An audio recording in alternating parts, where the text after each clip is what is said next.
Hey, usually in my videos, you'll hear me through this microphone, which is the Rode Pod mic, but not for today, because today I'll be reviewing what I use to power it, which is the Behringer Xenyx 802, the non-Q variant or the non-USB variant. You might want to watch this video to find out who is it for and what can it do.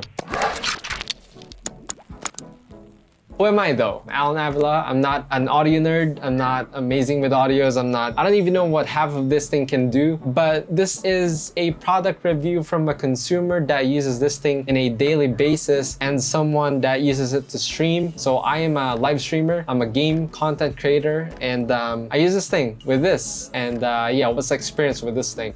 All right, few things before I start the review. First is that the microphone quality isn't the best. I usually use the Rode Pod mic for my basically everything audio related or mic related. But today we'll be working with this little dude right here, which is not really a lavalier microphone. Second, if you hear any dogs barking, apparently they bark whenever I record. I don't know how that thing works, but that always happens. That's why my recording takes forever to like create and whatever. So if you appreciate the efforts, then why don't you like this video, right? Anyway, let's start with some things. Again, this is a Xenyx 802. It's not an audio interface. It's an audio mixer. What is the difference between the two? Well, an audio interface, when you have it plugged into the USB of your computer, if you record in a digital audio workstation, a DAW, which is like a recording software, like a Studio One from PreSonus, you can have everything set or like all your inputs set, ready to record individually, simultaneously different tracks. Now with this thing, you plug it in your computer with one jack. Where's the jack? There you go, one jack right here, which by the way, this thing, you need this thing to use it with a computer or a laptop. Means that if you try and find it in your DAW, let's just call it an audio recorder. It's always going to be one stereo track, no matter how many inputs you see in this device. See, there's like multiple inputs, multiple tracks down here. It's not gonna be recording simultaneously with different tracks or multiple tracks. It's only going to be a single stereo track and that's it.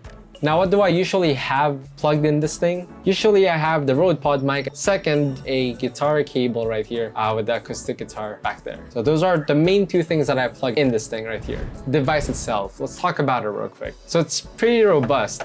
It's like alloy metal, something like that. And it's compact. I said compact, but it's kind of big.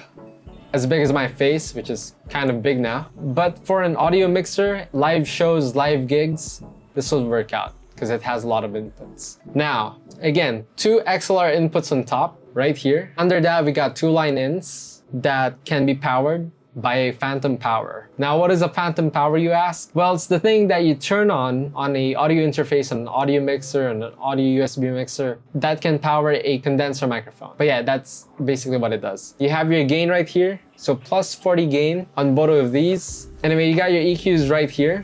You got the highs, the mids, the lows. You got the effects knob right here. You got the pan, which is the left and right knob, or left and right. And then you got your level right here. Now you got your control room, which I don't use by the way. And then you got the main mix right here. Now, once you have it plugged in to the computer, this thing will light up the power. Now, if you have the phantom power on, which you can just toggle with this thing right here, the plus 48 volt will also light up. So those are the two things, pretty simple, pretty normal. You got your clip right here, which shows you the gain from -20 to 0 and then 6, and then to the clipping zone, which is the red one, just lights up. You talk to your mic when you have something plugged in here, then it'll light up. Now, I don't use the line in 3, 4, 5, 6. I don't use any of this part right here except for the main out. So the main out is, again, remember this thing right here, which is the 1/4 inch to 3.5 millimeter jack. So I plug these two things right in the main out.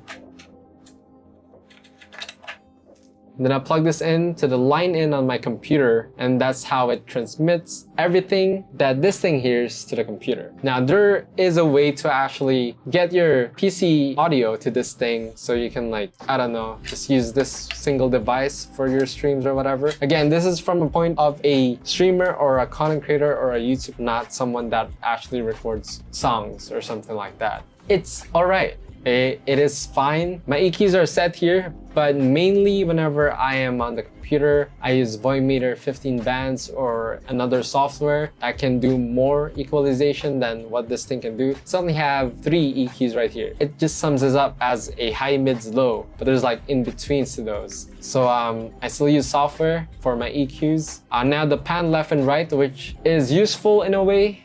There's a trick that I found out so you can record actually 2 mono tracks from this thing right here. I'll tell you guys that in a bit, but let's continue on this thing right here. So now the levels right here, you got your normal level knob. Forgot about the gain. Usually have it set quite high. The gain in this thing, or the line in, or the output, whatever you guys want to call it, is not the best.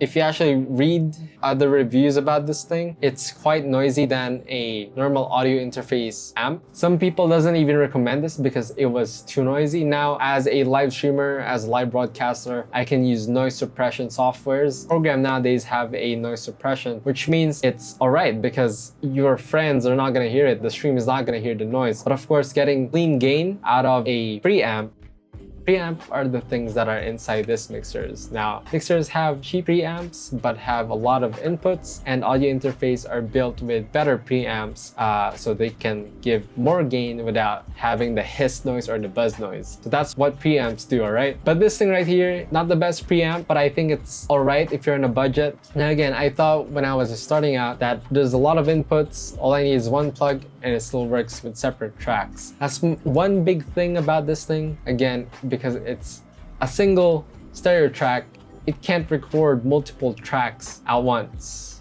So the trick that I was talking about earlier, what you can do is set your pan to both left and right, and then on your audio software, you can select input left audio channel, and then for your second track, select input right channel. What that does is technically have this 2 part right here separate, which means you can have your guitar right here and then your audio or your mic right in this plug right here. They're gonna be separated. Now it's gonna be mono track, but it's better than having just a single stereo track, which means, again, in theory, you can edit or post-process your guitar sound separately from your voice track. Now, if you're recording drums and you're fine with just having that full drum set in just one track, then I guess plugging all your mics and all the inputs right here to your drums, then it's gonna record it into one track. You can fix all your gain knobs, whatever in here, how it sounds. Then I guess that's where this thing would come in. Because it's cheap, it's cheaper than the Q802 version. But if you want individual tracks, then you can get the Q802 version.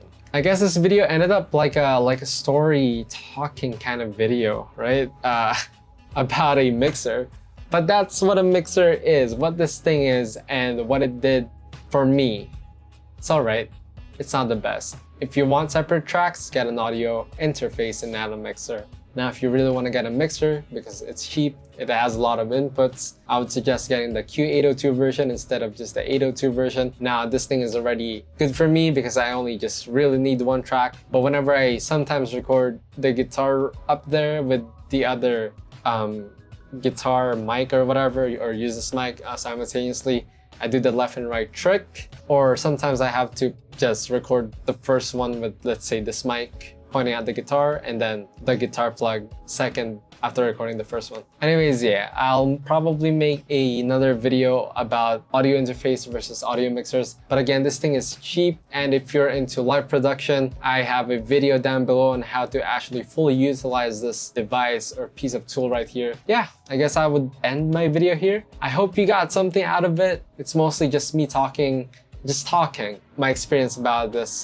this mixer right here. So the title of this video would probably be my experience with the Behringer Xenyx 802 as a live streamer, because I am not a sound producer. You know what? I'm just prolonging this video right here. If you like this video, then like it. If you don't, then you can dislike it, I suppose. But I hope you appreciate my effort for recording something like this, more of an experience thing over an actual full-on hands-on review. And I hope you learned something. It's kind of just a mix and match. But yeah, I guess that's the video. So leave a like, comment, subscribe, turn on the notification bell so you get notified whenever I do upload a new video. And yeah, thank you so much guys for watching, and I would see you all in my next YouTube video.